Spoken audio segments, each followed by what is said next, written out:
Pass the Runway please. sample. All right. Well, welcome to the Pass the Runway podcast. Obviously, this is new on the scene. And who are we? Well, we're Flechr and Pauli. Pauli, why don't you go ahead and introduce yourself? Right. So you already know who this is. PW, affectionately known as Pauli to many people. I am your some would argue perfect dark specialist. I would just say I'm more of a perfect dark player. You know what I mean? Fair enough. I am Flechr, also known as the Madman Flechr, also occasionally referred to as Adam, or a variety of other names. I would be the GE specialist between the two of us. Both of us have been running in the Elite for, 2.5 years now, I'd say? I believe, yeah, 2.5's about right because you came in, started 19, and I was just the very molecule end of 18. 17 and 18, not 18 and 19. But yes. Got those numbers very. I don't even know my own. I got the numbers incredibly wrong. It's okay. We don't need to do math on this. We just need to talk and make it mildly entertaining. So this is going to be. I wouldn't call it the official Elite podcast. It more so an Elite flavored podcast is how I'm thinking about it. Because we're both Eliters and most of the topic is going to be Elite stuff. But there have been quote unquote official Elite podcasts in the past. This is not another attempt to bring that back. No, this is more of our kind of thing where we just want to talk about some topics, but also we know that for example, Cal does more retrospectives with people where he'll go into their history and what they're about and what they've done, and this is not in the realm of that. This is more of community-based events in this one, but also a little bit beyond, as we'll get into later. Yeah, and this is definitely not to step on the toes of Mate Chat in any way. I do recommend watching Mate Chat that Cal Barbum hosts. If you haven't already seen that, it's pretty good content. Get a deeper dive with some community members. It's a good time. This is going to be a podcast where we talk about Elite things mostly, and we're going to aim to get it up about every fortnight or so. That's the goal. We're both busy men, so we'll see how well we're able to stick to that schedule. Regularity good, but every week would probably be a little too ambitious, and other than that, yeah, gotta let things simmer a little bit. Let them. You gotta let it breathe. You gotta let things marinate. Exactly. And then they taste way better after you do so. True. Well, we can go ahead and jump right on into the rankings. So the way we're going to do this segment, each of us are going to pick out 3 times. Myself pick out 3 Gold Knight times. Pauli will pick out 3 PD times. Talk about them a bit. Just talk about some significant things that have happened. And most recently, of the 3 that I picked, the most recent one was Wotus getting Frigate Essay 59. Crazy. And of course, I got my 101 back in November of last year, and I was like, I'll be set with this for life. And then I've been bopped twice already by top players. So you know the most dangerous sentence in the Elite is I'm done with this for life, or I retire, or I don't have to worry about this anymore. Exactly, which is why I try so hard to avoid it, and yet here it is anyway. But great to see that Wotus got that run to complete. I know he was saying he was pacing 100 regularly, so good to see the sub-minute. I think let's see, let me double check. Yeah, out of all the stages you would want a 3-second cut on, you would pick Frigate. Yeah, that's a good one. Any difficulty you would probably pick 3 seconds on, but definitely on essay. I wonder, the whole cuckoo bananas of trying to do RTA timing on a run, but I wonder how close it was to 58. I honestly don't know. I'm still shocked that my 101 was 101 and not 103, so Probably probably a good thing we don't use RTA timing. I'd hate for you to lose 2 seconds for no reason. Oof. All right, second one. After what was it, 4 months of grinding, something like that. I want to say 4 months. Our boy Jackstar finally getting damn 53. Yes. I remember. I'm super happy for the guy because he was 5 months. 5 months, according to his. He PR was comment. playing it on now, like Yeah. almost the entire time, and then he managed to get a hold of NTSC. And if you ever needed evidence that just playing it on PAL just for funsies is just not a good idea, you can look at this comparison relatively quickly afterward. Yeah. So, the moral of the story: don't be cute. Just play things on the system version that they're meant to be played on. Yes. You know. I would generally agree with that. I did notice, on an additional note to Dan 53, I noticed when I was scrolling down into the rankings to find his time, 213 people have 53 or better on Damn Agent now.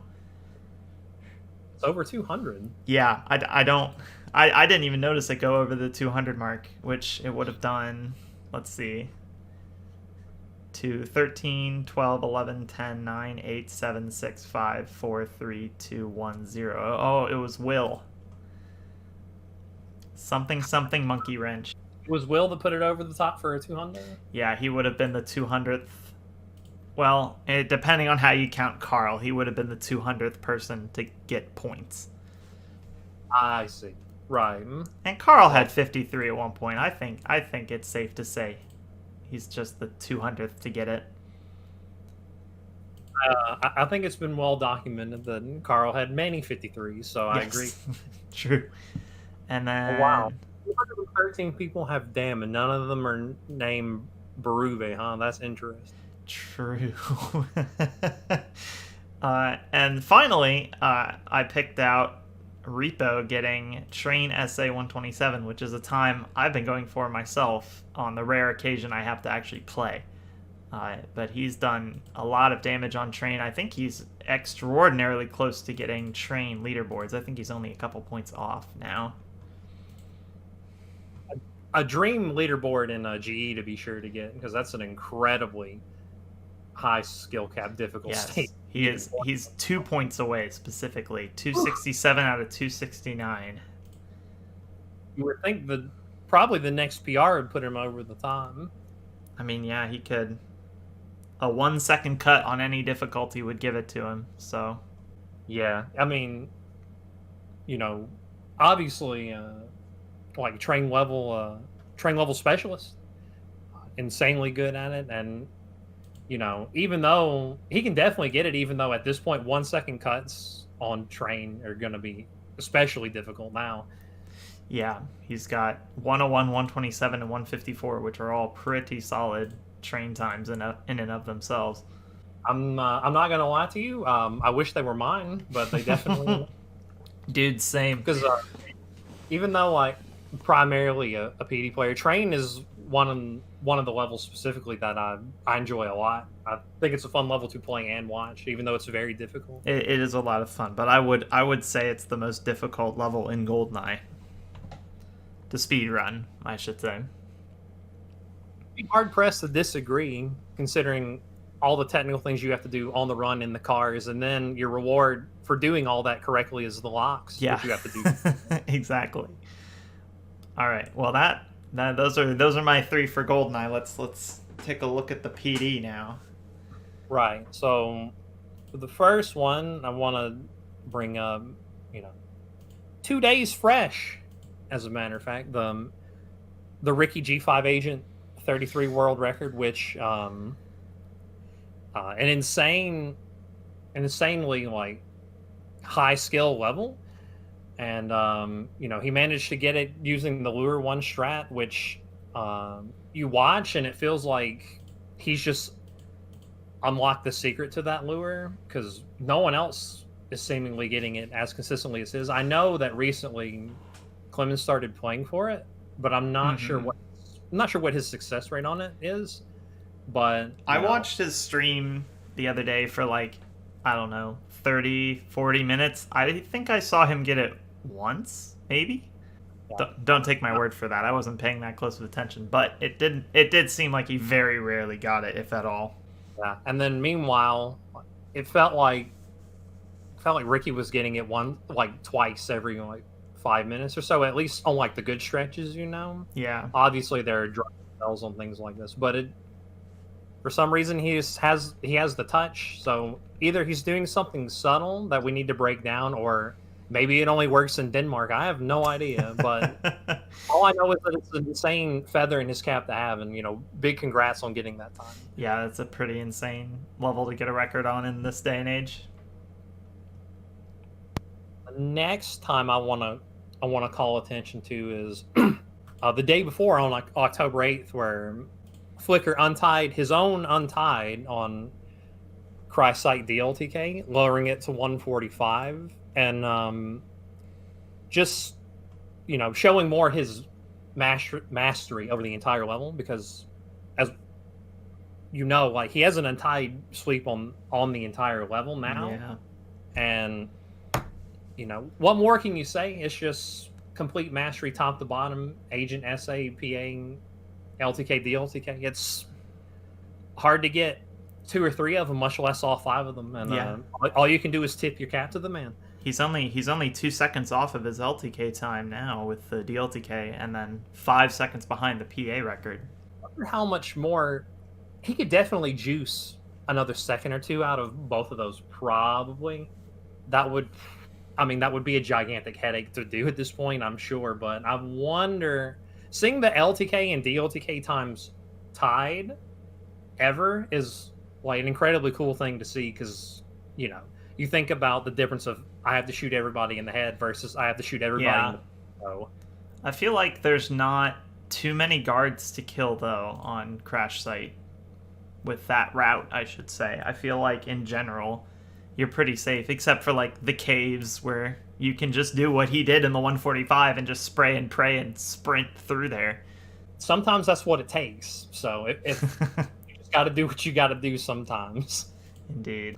The last time I want to call attention to is I want to bring up Paracush's CI Agent 46.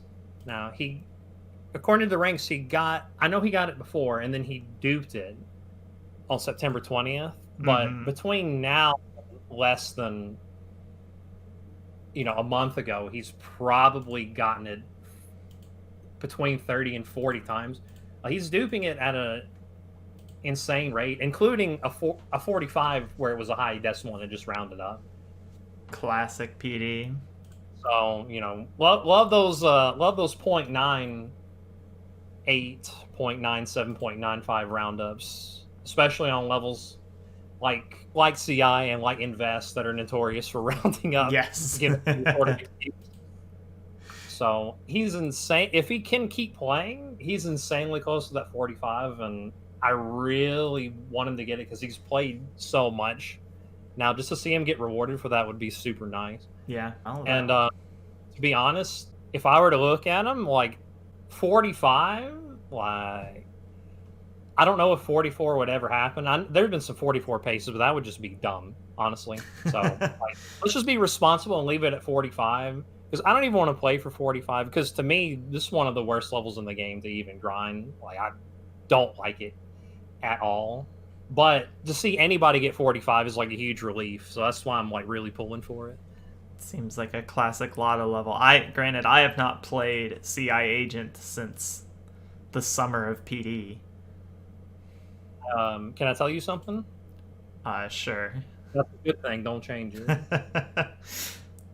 Yeah, I'm still sitting on 50 from June 2019. It's a great time. You don't have to play the level. Just don't do it. It's okay. All right. Well, that brings us to the end of the rankings. So now, look at some recent events. We've got, of course, the main talking point. We'll get to this in more detail later. Is S2, which has been absolutely all over the place right now. Oh wait, the what now? The S2. I'm not that familiar with that. You're gonna have to educate me later. That's okay. We'll get to that. Something though that we discussed just a little bit earlier is that G5 Lure 1 that Ricky got 33 with, and then Clem was attempting to get 32 with, and I think he had a couple runs that nearly made it. Yeah, it's just we need to unlock the consistency trick of it. Maybe it's because you go in, because you've played some G5. Yeah. In the first room, you take out the 2 guards, you open the door, and there's that 1 guard sitting in front of that button before you open the second door to go into the second room. Yeah, and normally in past strategies, you would just knock him out and carry on with your life. Right, because the ammo's valuable. You're going to need it for sure. But in this case, so you open the door, you go up to him and you disarm him, and then you go to like this specific area on the glass and you kind of damage it so you can shoot right through it. And that guard you disarm will run around, hopefully very fast. He'll run around and go open the door for you and just shoot through the glass and you go. So that way you don't have to shoot the guy through the third door to lure him or kill the 4 invisible guards. You can just go right through. Yeah. And, obviously that's the fastest way to get through that door, period. But it's just so rare to pull it off. Like the day the strat came out, I sat down and I played for a few hours and I maybe got it twice. Like I was so angry that day. I'm not even gonna lie to you. So I wonder if if you wait for him to do, because you take him by surprise when you come down. So I wonder if you disarm him after that animation or something of that nature will just improve the odds that he'll run to that spot and open it. Yeah. I'm not that sure, but I would be interested in looking into it, and maybe we could get one of these speedrun scientists to like take a look at it at some point, because it would be nice, super helpful for everybody to know the answer to how that works consistently. Similar to like how the through the door lure works, how you surprise him, and then once that animation's done, then you injure him. Right. So it's very likely that it's something similar to that, but it's hard to say definitively right now without some testing needing to be done. Well, I look forward to it being figured out and then abusing it to get like easy 80 pointers later. Dude, I look forward to doing it. For my own selfish reasons. I would hate for it to work and be viable and maybe lower my DLTK record. I don't know. That's just an example. That's true. Would make life a bit easier there. Well, the big event storming through the community right now, and I believe there's currently a match still ongoing, is PD Match Play.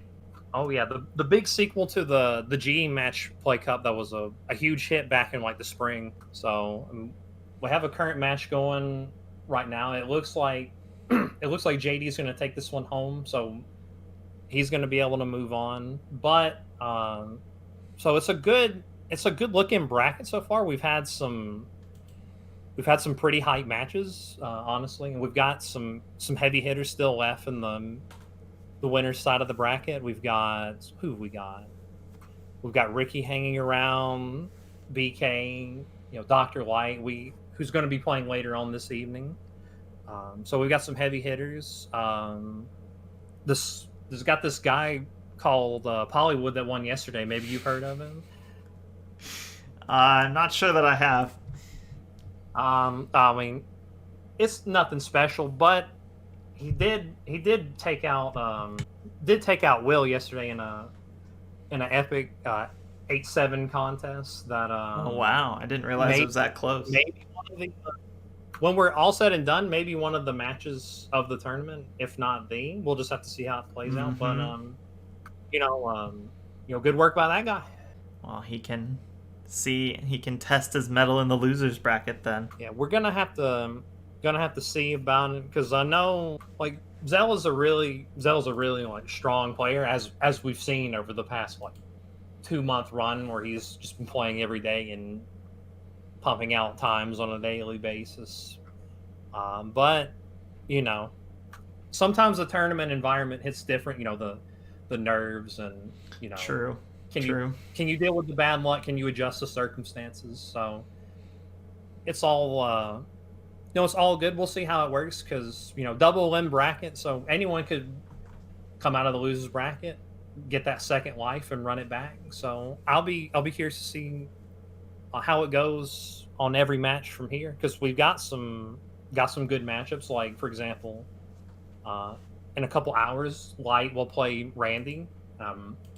That should be a good match because on a level by level basis, Randy can play with the best. He can play with just about anybody. So I'd be curious to see how that turns out. Like we've got a couple. Well, we had a couple of round one upsets.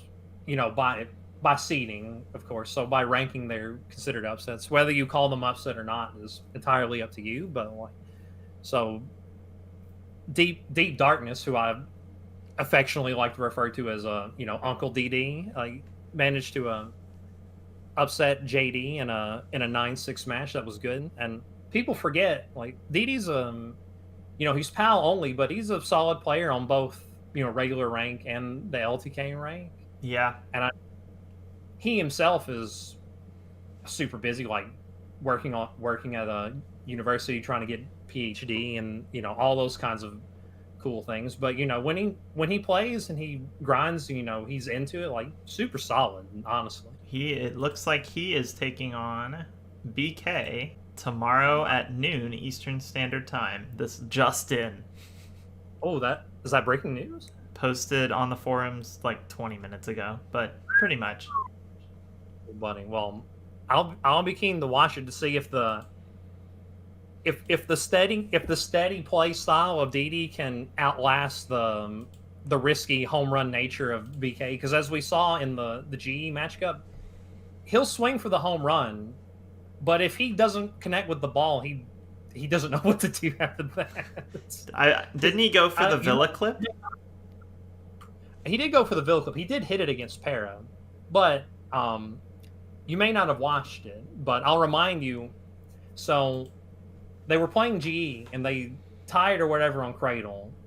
They went to Aztec and they both died. And then they went to Egypt and he quit out because he said, I don't know the Egypt pattern for the floor to get the gun. So I think I do remember that. So like I said, BK he has home run power, but if he doesn't connect with the ball, I don't know, anything could happen. So true. I'll be a really fun match to watch. I'll say that. I unfortunately won't be able to catch it live. I will be at work, but best of luck to both of them tomorrow with that match. And now we can play the Samo soundbite that we saved just for this occasion. All right. Little recap. The forum recap. For those of you that don't follow the forum that closely, but will listen to this, I decided I should dive in and give you an idea of maybe some of the more interesting posts happening in the forum. That way you have an idea of what forum life is currently looking at. As a self-proclaimed not as avid forum follower, I do appreciate the recap. Yes. Yeah. So, speaking from my own post, I made the it is time to pass away Depot 26 post a couple months ago now. Depot 26 is now sitting at 4 points. So we are on the cusp of ending probably the most significant time to ever actually lose points. I think, at least in my mind, it will be once it eventually does pass away. I mean, it would have to be. It would, you think of the recent high level times in G that lost all their points. Surely 26 is one of, if not the longest times to, still exist at this point. Exactly, because it was achieved all the way back in 2002. It's an ancient record that's just been around for so long. Yeah, October 4th, 2002. So we just missed the 18-year anniversary a little over a week ago. 18 years of points. That's quite a legacy. Yes. Yeah. But we're close to it being done. So if you want to be a part of history, be one of the ones to take away the last couple points, now's the time to hop on the train. phase through the wall, get on quick, or else be left behind. You can always get 24 later. It's still going to be worth points, but if you want to remove a point from 26, you got to go now, or else it'll be too late. For 25, you can, you can even afford to warp, open the door, drop your stick of gum on the ground, pick it up, and then get in the train. Exactly. Just get it, and that's plenty good enough for this scenario. You've got all kinds of time. I will say, as one of two men in this, current room that doesn't have Depot 24 or 25, I might have to get on that very soon. True. I imagine as soon as we get to 1 point, there's going to be a ton of people that suddenly get off their ass and be like, oh, maybe I'll get it now and kill it off. So I imagine we'll have a bit of a rush once we finally hit 1 point left. Who would do that as a, hypothetically, as one of the two men in here that doesn't have it? Would be very interested in waiting for it to get down to 1 and then stream attempts. I don't know who else would do such a thing, but it might be a fun thing to do. We'll just have to wait and see. Speaking of waiting and seeing, we waited and saw that Mark Rutsu apparently wants to come back and have people challenge him to any percent races. The sarcophagus is open again. Which is wild. I know many people think that he destroyed some of his equipment. It would seem that he still has enough equipment to actually run and play any percent, so I imagine he still has an NTSC console and NTSCJ cart, unless he decides that he wants to run on PAL, which I'm not sure he would have destroyed.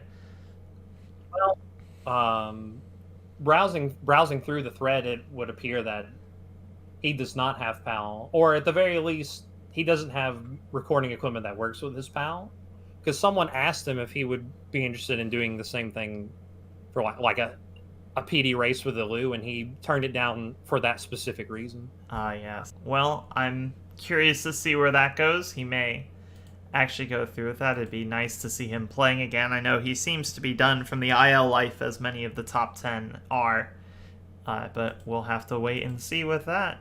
I think it'd be fun, because it's really fun to see, like if you get two high level matches, two top any percent runners and they're playing against each other, like that would be fun to watch. True. Or to watch, like a strong player play against them, and then seeing how they handle random situations. Because like half the silo could explode because someone threw an 8 and it kills 18 scientists. Anything can happen. Exactly.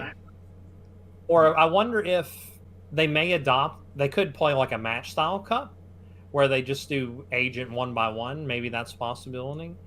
What I think would be super fun is if he were to play like a Clemens, and then so they take like the level Dam, right? And then they each pick a difficulty to ban, and then they play whatever's left. So if if Clem were to ban 00 and then Mark were to ban Agent, and then they play Dam SA and they go through the whole game like that, that would be a super fun match to watch, in my opinion. That does sound quite interesting. Maybe we'll see something like that come up. Moving right along, we've got a lot of discussion about trying to get a wiki started for the Elite to have strats and information in a readily accessible place, besides desperately trying to search with the forum's awful search function, or trying to search on Discord, which my Discord doesn't even let me do anymore for some reason. I think it'd be a beneficial thing. It just sounds like so much work. Yeah, the thing about big style projects like that is the hardest thing to do is always get it off of the ground, because lots of things like this have been suggested before in the past, and they just never ever really got started. But I think it would be a great centralized location to have, and that way, in a wiki style format, you can have let's take like a stage. You have all the strats. Like you have the old ones, and then like the newer ones, and like certain modifications and all that. You could have it all centralized. Have a place where you can link all the videos, have pictures, and in a wiki style website, it would be a whole lot easier to document these things and have them up. It would be a lot more user friendly than ancient boomer forum technology, which people have told me I'm old, but every time I go to the forum and I can't get it to work, I realize I'm not that old because only like the super old can make that work. I guess I'm super old then, that, or I don't know. They say like old soul and all that. You know what I mean? Oh, that's true. That's probably me, quite frankly.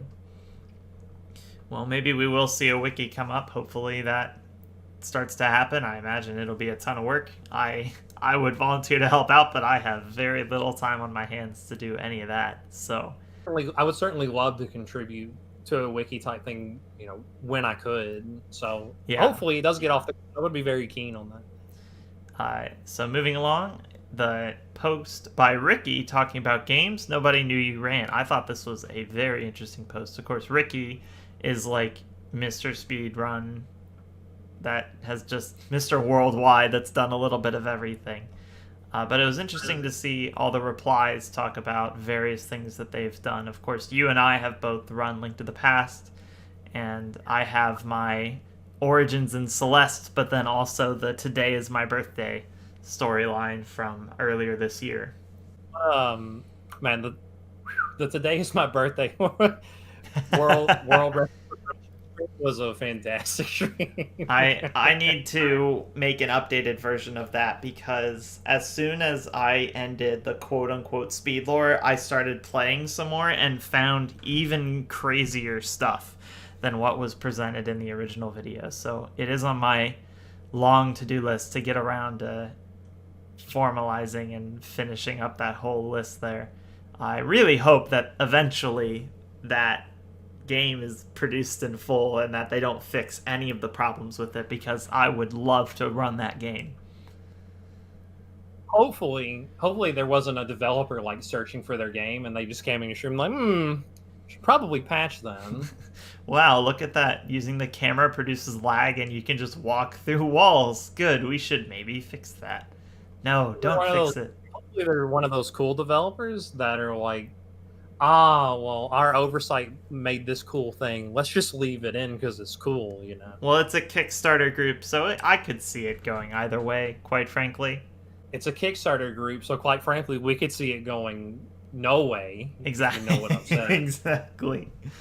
And then, of course, some of the other highlights in here. QWERTY with Mario Kart 64, which I know you and I were both well aware of that he had been doing that, because he has had some pretty crazy... He still holds a record, I believe. Yeah, just he probably cradles it every night when he's in his crib. Just those little animal things that hang above the crib where it plays a little lullaby, and he's just watching that, like cooing as he goes to sleep, holding his Mario Kart World Record. The young man. Yes, of course. What was the last one? Oh, yes, the elite players you don't want to fight post. This was a amazing thread. I laughed so much reading this. Who started Pogo started this. Clem was a regular figure, given the fact that he is Mr. Muscle Man. That's the stereotype for him anyway. Not too shabby. Done some good work for himself. We've got I love the random posts of like, well, I don't want to fight Ilu because literally anything could happen. I kind of agree with that, because I also, in my post, I posted about Ose. Like, you don't want to fight like a agent of chaos, because you can't account for that. You can't logically dissect what's going to happen. So that's true. I almost posted on this thread, but I couldn't think of anyone new that hadn't been brought up already. Of course, the obvious one is just thinking of all the either crazy and or people that work out regularly in the elite and have that muscle mass, the Trouble Clefs and Clems of the world. Low-key, I mean, listen, Loki, he's might be the nicest guy ever, but that's exactly the reason you probably wouldn't want to fight Birdie. Because like, think about what it would take to make him snap. True. If he finally snapped, like, you might not come back. you understand? And he's got that new look now, the no glasses facial hair. Like, someone dragged him kicking and screaming into the 21st century here. So when he got lost on S2, he found the gym, so he's like, all right, new year, new me, let's go. Well, it is fun to have him back, at least. I finally get to watch the Birdie stream that was so often talked about when I first joined. Well, I finally got to witness it myself. I've done it a couple of times now, and it's like, they were right. It's good stuff. Indeed. I had no chance to figure out what I was missing until recently, and now I know it's good stuff. Did you see the recent clip of him choking the mind throw on S2? They say the more things change, the more they say the same. Yes, I did. Oh, poor Birdie. All right, moving We love out. you, Birdie. Yes. Have you back, mate. Great to have you back, Birdie. Moving on to outside of the elite for just a little bit. Talk about a few things that are happening in other games. We talked about Mario Kart 64 earlier with QWERTY. There's been a new shortcut found on Rainbow Road in MK64. Yeah, where you just okay, so you know at the end of Airbase where they call it the Tokyo Drift, where you get around the laser. Yeah. This is like that times 100 because it's a very aggressive. It is. Very aggressive drift. You boost and you just go flying off of the stage at like almost a 90-degree angle from where you started, if not more than that. Yeah, you pretty much just start and then just go, and then you're off. You're off already, and then you're just gone. And then Lakitu brings you back, sets you down, and it's like, oh, there's your easy lap. A nice 13-second lap on Rainbow Road, mate. Good work. I believe Abney got a record with that, and then he finished the run with a total time of the 3 laps being 4 minutes, 20 seconds, and 69 milliseconds. Well, that this comes out. I actually haven't seen or heard high or low of QWERTY, as a matter of fact. This is true. The question is when he's gonna... Is he gonna hit this? Is he not? Who knows? I do know that he probably saw it, and then he turned off Cartoon Network, and he got the console, and he's like, all right, time to go to work. he can leave Cartoon Network on. He doesn't have to turn it off to play. Yeah, but that's when he gets serious. Oh, yes, of course. All right. Another one, I know we joked about this in the past, how you were trying to provide an example of a non-legit speed game and mentioned Battle for Bikini Bottom, which I then said, actually, it's a pretty good speed game, and it's a game I grew up with, actually, as well. Your assessment of Battle for wildly incorrect, sir. And I was like, oh, okay. It's pretty insane stuff. And speaking of insane stuff, they just finished the full any percent tasks with all the new strats and everything. It's the first any percent task for the game made since 2014, back before the community actually took off into the modern era that we're more familiar with today. So, and I watched the teaser, but it just looks absolutely wild, some of the stuff that you can pull off in that game. It's heavily movement-based game overall, which you wouldn't think from a game with SpongeBob in the title, but no, you certainly wouldn't think that. Did they say? You said it was a teaser. Did they say when the full version would come out? I believe it's going to be debuted on Shift's Twitch channel this upcoming Saturday, I think. So, let's see. 10. So the 17th? I believe that sounds right to me. Well, I will have to given the chance, I'll have to drop in for the live premiere and see if I can get educated. It should be a wild time. I guess I like watching a bunch of different speed games, so I've seen a lot of that recently. And speaking of games that I watch a fair amount of, and a runner I watch a fair amount of as well, is ZFG getting a Ocarina of Time All Dungeons record with a new way to set up warps all over the place, which I'm not even going to pretend to fully understand. You realize saying new setup for warps that absolutely does not narrow it down. Well, so essentially, if we break it down, Ocarina of Time obviously is Ocarina of Time for the N64, although they don't often play it on original console. They mostly play it on virtual console on the Wii, for a variety of reasons. But the all dungeons category is complete all the dungeons and then get to the credits however you can. And so since they figured out recently how to warp anywhere by using Link's angle and setting up its stale reference manipulation is the name of the technique or whatever. But it can essentially read Link's angle when going through any like warp point, like a door or entering a grotto or something, or using Farore's Wind, which is what they use it most often for. And it can read the angle and then send Link basically anywhere in the entire game.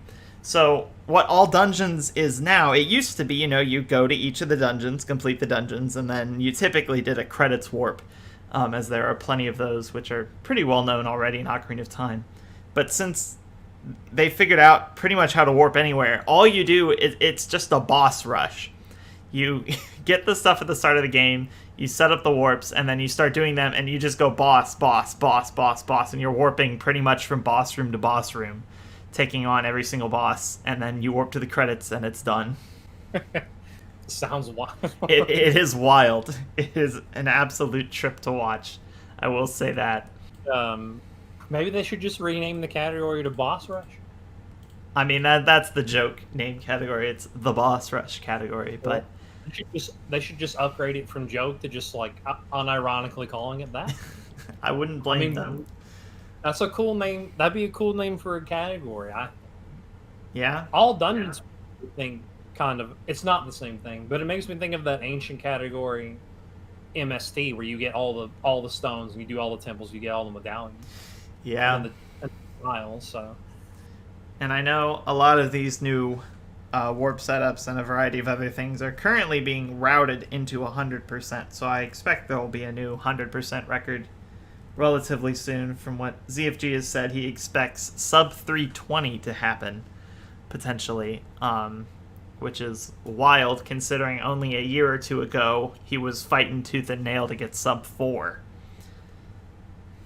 Well, if I know anything about ZFG, he's just going to play it till he gets it. So sub 320, let's just go ahead and pencil it in until it happens. Exactly. Well, best of luck to him working on that. And now let's take our feet out of the water of other games and dive right in to GoldenEye, and the biggest development in strats in quite a while, I would say, that has seen PRs from all over the place, a couple of untieds. We're talking S2. The big one. The big one. Yes. So, of course, if we go all the way back when poor little baby Flechr joined the Elite, S2 was maybe, I would say, simpler, much easier to understand. Granted, when I joined, the record was bosses 124 with the double nade strat, which was and is still just absolutely insane. That anyone would ever do that, and that boss would get it twice. One of those crazy part is the fact that he did it twice. Yeah, it's wild. And then of course, the main, I wouldn't say like revolution there, but a big strat development that kind of pushed that time lower once more was the standardization of the window shot on the satellite tower cam, which I have not played that yet. I messed with it a little bit earlier today, but I'm biding my time for S2, which I'll probably talk about here in a second. But Clem got 123 with that. Elu, I believe, tied him. Or no, he did not manage to tie him. He was stuck at 124. They were going for 123. Clem got it first. And then he sat nice and cozy on that for a little while. And then, of course, we had the Horde, part 2020, where Joey played for the fence shot, third cam, shooting through the fence and then through the tree line to hit the camera, which is wild, and he managed to get he tied the record, but then also got the untied as well, a 2-second untied, which was then hoarded. I never got a chance to ask him. It was like, so when he shot the fence shot and he got in like the second bullet, how could he hold the controller with like 300 BPM? Because I would have dropped the controller. There's no way. Yeah, especially because back then everyone was still grinding for nades, so he had to get a nade and then have all the crazy cam shots on top of it.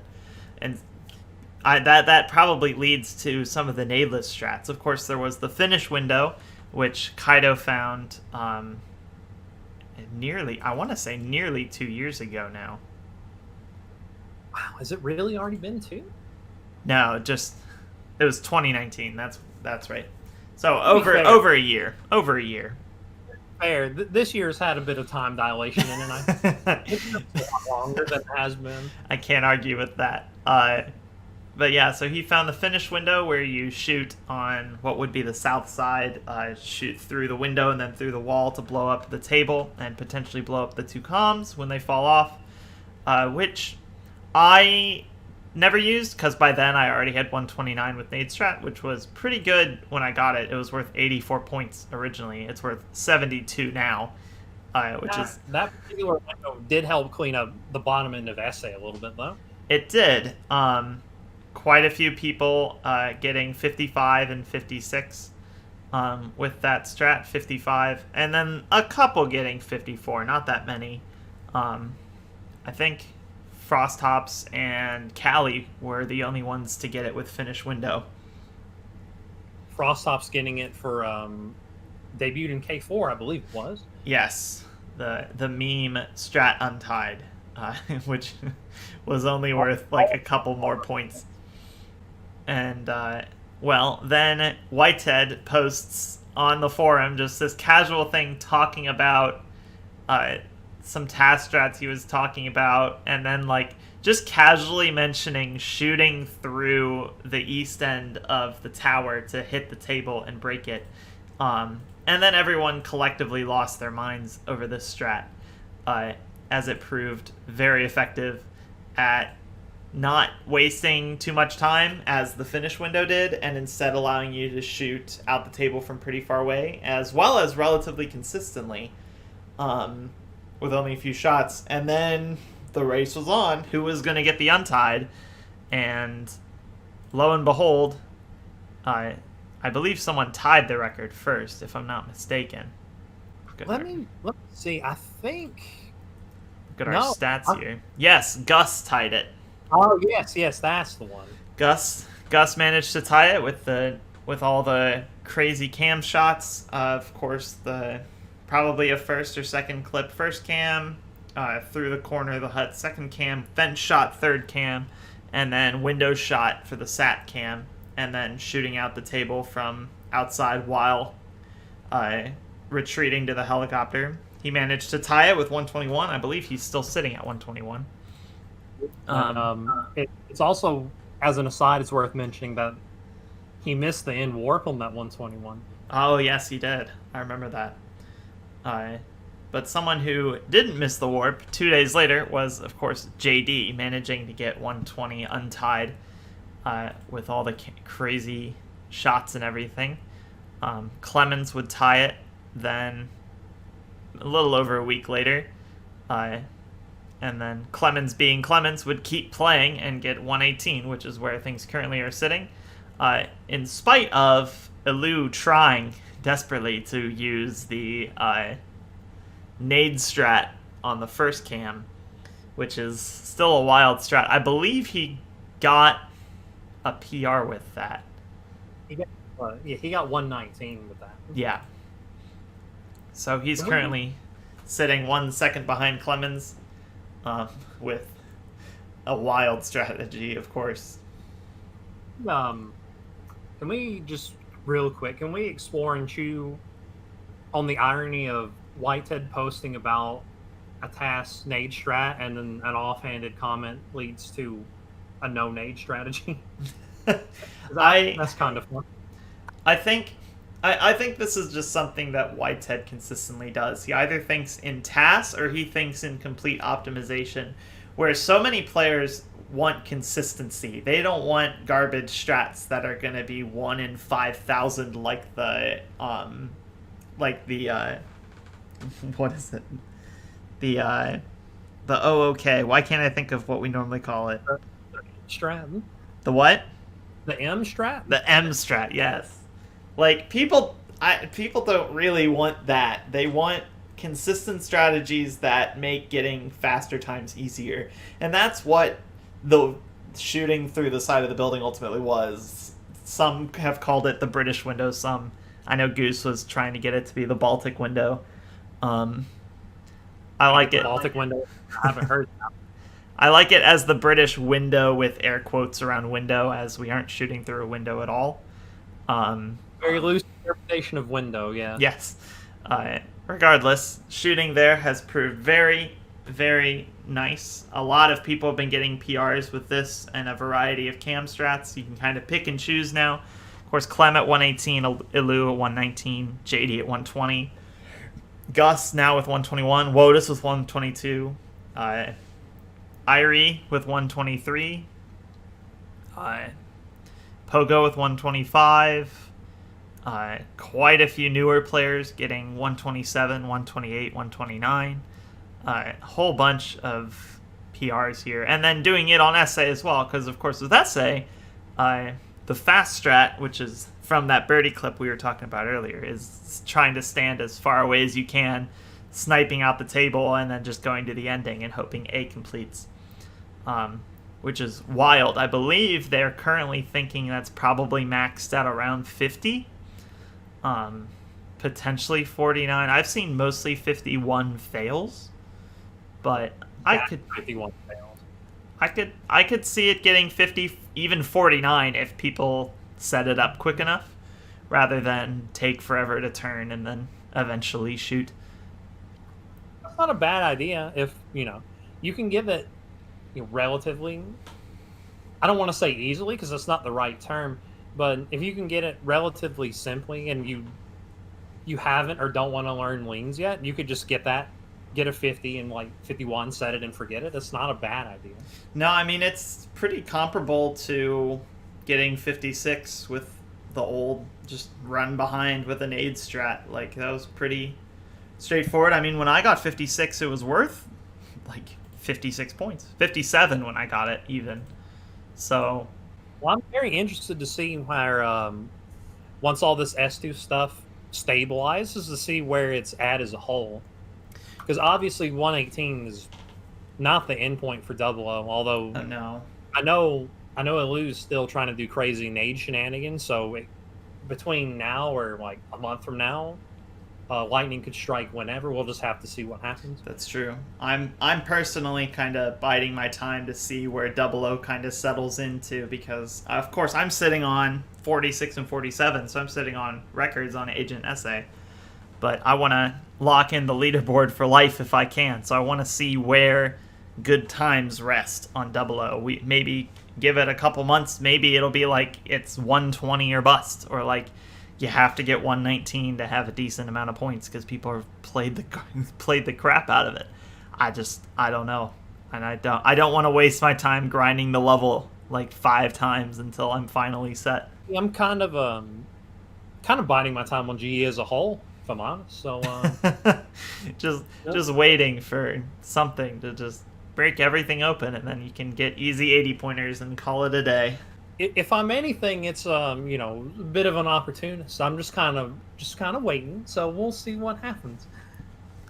Well, I'm certain there will still be plenty of things to develop on S2. So, well, I would like, if no one else has done it, I'll say it here first. Congrats to Whitehead for releasing a strat that led to a surface on time. Look at that. He did it. It only took 2 years. When was... Never, as they say. Whenever. Oh, quick aside, with these strategies, JD got the LTK sweep on S2 as well, so good job on that. That's true. LTK and DLTK have been knocked down further to 124 and 131. Solid times. Wow, I need to revisit DLTK. My poor 143 has been bopped down pretty hard. Sometimes you may forget you have them, and you go back and see it's bled quite a bit. I mean, I very rarely play LTK, so it does not surprise me to see some of these lose a bit of their luster compared to when I initially got them. Most people don't, but when people dabble in LTK, a lot of them play S2. It's a very popular LTK level. And that was before all the no-nade strats. Yeah. Now, without, it could get a lot more nutty. It was a pretty cozy LTK DLTK level before, which is why I have any times at all. Same, as a matter of fact. Well, I've been known to dabble in PD LTK, but GE LTK not so much. True. You've got the full completion now on PD LTK, sitting comfortably in 4th place right now. Trying to get a little comfortable up there. You've got a 69-point lead on Dr. Light, so nice. Very nice. Almost like that's intentional. I'm sure you definitely thought it through as you were playing. It's like, oh, if I just wait, I can have those in like shows where people are doing like conspiracy theories and they have like a giant cork board with pictures and it has like red string leading to all of them, like they're all connected. Yes. And that thing was like, okay, if he does this and I get this and this, but that happens, then this happens. Like I'm Machiavellian my way to like having a 69-point lead. It's truly an art. Well, I think that brings us to the end of S2, unless you have anything else to say about it. No, other than I'm very keen for these wild hill nade throws that Illu's happen. I'm keen to see what happens when he hits like a big one. If we get like a big 2 or 3 second skip, or how far can it go? It's always the pursuit of that, which is, what we all play for at the end of the day. True enough. Well, we will have to wait and see for that. We're coming to the end here, but before we end, it's time for the aptly named Person of the Pod. Yeah. Which is such an awful title and simultaneously a fantastic title. I think the alliteration really saves it from being truly awful. I would say it does. And the Person of the Pod is going to come as a bit of a surprise to everyone that has never watched my stream. Because you probably have no idea who this guy is, but it is Even Saltier, a true legend who started watching me partway through 2018 during the webcam stream era, was a regular in chat. He was one of the first to hold Meme God for a very long time. Like, if you go back and look at a lot of my PRs that I achieved on stream during that time, a lot of them are dedicated to Meme God Even Saltier, because he held it pretty consistently for quite a while. Some would say the WJ of Meme God, as a matter of fact. Yes, that's probably apt. And the legend, great mate, would stick around and chat a lot, and then one day I finally made him mod, and he said I believe there's a quote actually from him talking about mod. Okay, no, that wasn't the quote. I'm not going to look more than once. But I made him mod, and then one day he just disappeared, and we haven't seen or heard from him again. It's been probably over 2 years now since the last time I saw him in my chat. So if you're out there, mate, come back. Come on, come on back, mate. Just drop in, say hey. So, we know you're doing all right. Still hanging around. So, yeah. I promise you'll get a huge pop if you just randomly say like hey in the chat. It'll be wild. Oh yes, I would certainly lose my mind, and if there are other mates in chat, they will as well, for sure. Well, we've pretty much reached the end here, so this was the first episode. I hope you enjoyed it if you bothered listening this far. If you didn't bother listening this far, I'm not talking to you because you're not listening anymore. Damn. For future episodes, I'm gonna post this on. I'm gonna link it on the forums. We'll probably try to do like a short Q&A segment towards the end of these in the future. So if there's questions you want us to talk about or answer at literally anything, post it on that forum thread, message one of us in Discord, or comment on the YouTube where I'll be uploading this. So that's pretty much it. We'll improve it as it goes, I'm sure. Episode 1 will be what episode 1 is, and then the goal is to make it better every time. Much like much like one's PRs, of course. Yes. Indeed, this would be the webcam stream era for this podcast. And maybe in a couple episodes we'll upgrade to the webcam mirror era. True. We can slowly but surely build towards when Super McNasty donated a PC, so I could finally. True story. Anyway. That brings us to the end. Feel free to submit questions or feedback even. I'm sure we'd appreciate it. I hope to see you in the next one. Best of luck with the runs. Your lives as well, because those matter too. We'll catch you beautiful people next time.